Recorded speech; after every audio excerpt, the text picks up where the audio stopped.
Lord of the Mysteries. Chapter 221. The Tarot Club at a Higher Level. The Blue Avenger was like a leaf on the surface of the undulating waves of the Sonia Sea. At times, it was raised high and sometimes low from the ebbing of the waves, but there was no sign of it being at risk of capsizing. Alger Wilson stood in the captain cabin, his back to the shelves of red and white wine, as he subconsciously paced around. Finally, he gritted his teeth and returned to the mahogany desk with a grim expression. He removed the brass sextant, found a piece of paper and a pen, and leaned over to draw the complex, mysterious symbol given to him by the Fool. With a seafarer's memory, Alger quickly completed the first step of the sacrificial ritual. Then, he opened the drawer and took out a candle. He set up the ritual according to the dualism principles and placed the candle above the symbol that was formed by the combination of the pupilless eye and the partial contorted lines. One candle was placed in the middle that represented the person making the sacrifice. After cleaning up all the items on the table, Alger condensed pure water in the palm of his hand and wiped the altar clean. He then used the silver dagger from the ceremony to create a ceiling wall that surrounded his desk. After doing all this, he used his spirituality to light up the two candles and retreated a few steps under the dim light. Taking a deep breath, Alger lowered his head and recited in ancient Hermes. "The Fool that doesn't belong to this era. You are the mysterious ruler above the gray fog. You are the king of yellow and black who wields good luck. Your devoted servant prays for your attention. I pray for you to take his offerings. I pray for you to open the gates to your kingdom." This ancient incantation reverberated within the wall of spirituality, stirring up spiraling gales as they swept forth with the force of nature.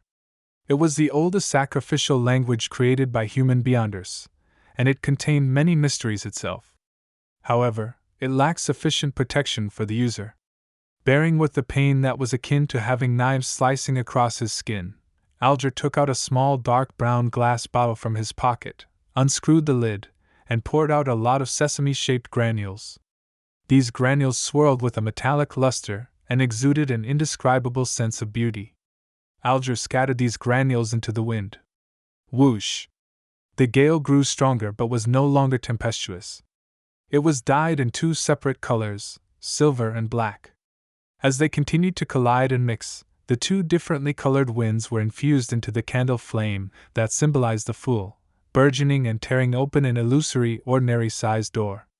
Its surface was carved with the same symbol that Alger had drawn. At this moment, Klein witnessed the appearance of the hazy door behind his high-backed chair. He could feel the spirituality in the air that was rippling apart and stimulating the mysterious space. It seems to be working. Klein suddenly had a premonition and immediately spread out his spirituality, infusing it with upheavals and stimulation. Creak!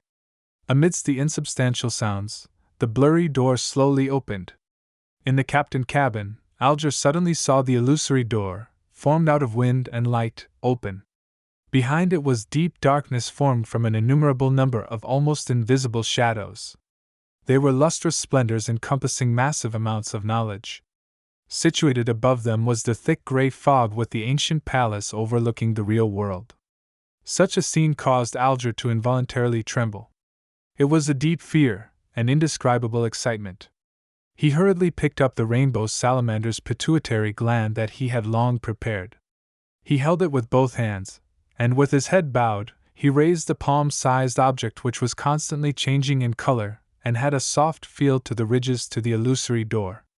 Alger's hands grew lighter under the sudden appearance and instant disappearance of a suction force. He lost the slight tingling sensation that the rainbow salamander's pituitary gland gave him. He didn't dare raise his head until he heard the deep voice of the Fool echoing in his ears. "You did well." "It's my honor," Alger answered without any hesitation. He looked ahead again, only to see that the illusory door had disappeared. The gale had stopped, and the candle flames had returned to their original state.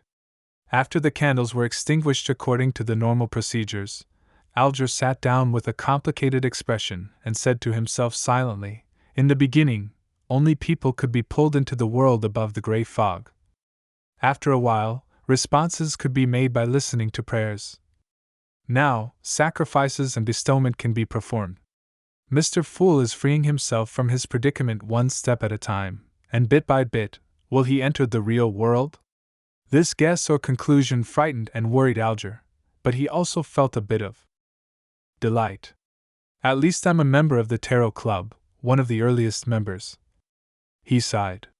In the majestic palace above the gray fog, Klein was playing with the pituitary gland of the rainbow salamander.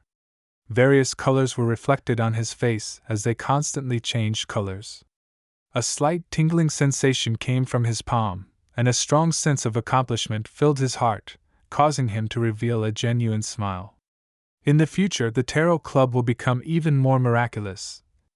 After reflecting over the situation, Klein extended his spirituality and sent his will to the crimson star representing Miss Justice. After returning to her bedroom, Audrey was no longer able to sit quietly on the edge of the bed. She would restlessly flip through the books by her bed and from time to time scrutinize herself in the mirror with an unfocused gaze. She was looking forward to the completion of the hangman's sacrificial ritual, but she was also afraid that the result would be a failure. Emperor Roselle had said that one must remain calm and collected when important matters arise. Audrey, come on, take a deep breath. Or perhaps I should go tease the dog? However, Susie can talk and think, so she's an entity with her own dignity. I can't just casually tease her. Audrey's mind wandered, her hand unconsciously wringing an ornate doll dressed in splendid clothing. After an unknown period of time, a thick gray fog suddenly appeared before her eyes, and in the depths of the fog, there was a lofty chair. Sitting there, the fool said with a smile, Miss Justice, the attempt was successful. Have you prepared the materials that contain spirituality? That's great. As expected of Mr. Fool.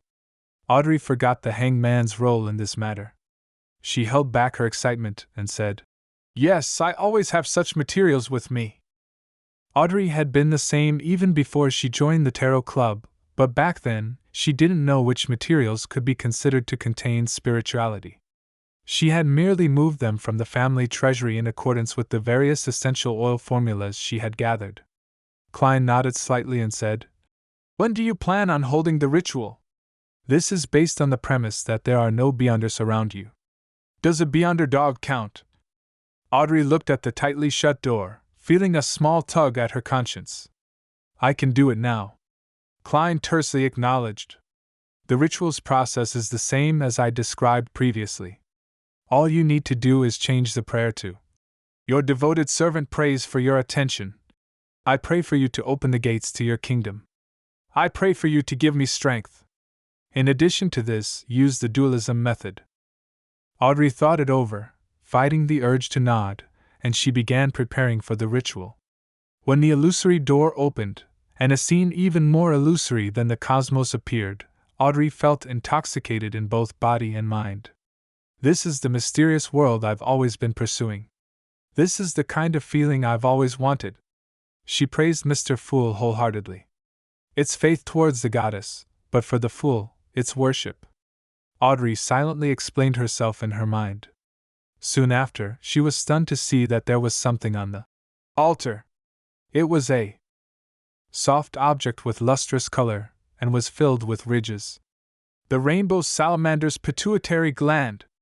Audrey felt a surge of joy in her heart. Her eyes lit up as she had the urge to step forward and grab it. However, her customs of etiquette took hold of her as she sincerely praised Mr. Fool once again. After finishing the ritual, she impatiently walked forward and carefully examined the Beyonder material 5 times. Our Tarot Club is at a higher level than all the other secret organizations. Audrey secretly felt smug. She then glanced warily at the door, as if afraid of Susie's sudden intrusion. She had to redouble her efforts and immediately concoct the potion to complete her advancement. A few minutes later, she held a bottle of liquid that contained constantly changing lusters that could shine to the bottom of everyone's hearts. She confidently drank the telepathist potion and successfully tied through the integration stage with the Beyonder characteristics, achieving an advancement. The view before her seemed to clear up significantly, with a great increase in other aspects. Audrey familiarly used cogitation to restrain the dissipating spirituality. After her sequence stabilized, she smiled and walked briskly to the door, letting in the golden retriever. She saw the obvious suspicion on Susie's face. "You took far longer than usual." Susie didn't hide her thoughts. Audrey sat down on an ottoman and dryly laughed before changing the subject. "Susie, tell me, how should I secretly inform Zio and Furs about a particular matter without revealing myself, yet get them interested?" Before she finished her sentence, Audrey had begun to seriously ponder over the mission Mr. Fool had assigned her. Then, she looked at Susie, and Susie looked back at her.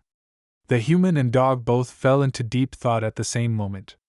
After completing his goal, Klein returned to reality, slept for a little more than an hour before hurrying out the door. He spent £1 to buy a pair of gold-rimmed glasses, wigs, and a variety of mustaches that could be torn off and stuck on with adhesives. They were disguises he would need later. Before dinner, he made a trip to East Borough, the most crowded area and the most unsafe part of the city. He rented a one-bedroom house at the rent of 4 soldi, 3 pence a week. He paid 2 weeks' rent and a deposit, coming up to a total of 17 solis. Only then did Klein complete all his early preparations. East Borough also left a deep impression on him. Most of the streets here were the same as Tingin's Lower Street, but the area that shared the traits was many times larger. The clothes of the residents here were old but decent. Many of them were dressed in shabby clothes with sallow skin and thin frames. It was as though they would turn into beasts at any moment due to their hunger or poverty. Therefore, gangs ran rampant in East Borough. When he got back to Sherwood Borough, Klein felt as if he had entered heaven from hell. For the next 2 days, he experimented with using his spirituality to perform the rituals and create charms. He no longer prayed to the goddess and waited for the effects of his tiny advertisements to bear fruit. On Thursday morning, Klein finally heard the doorbell ring.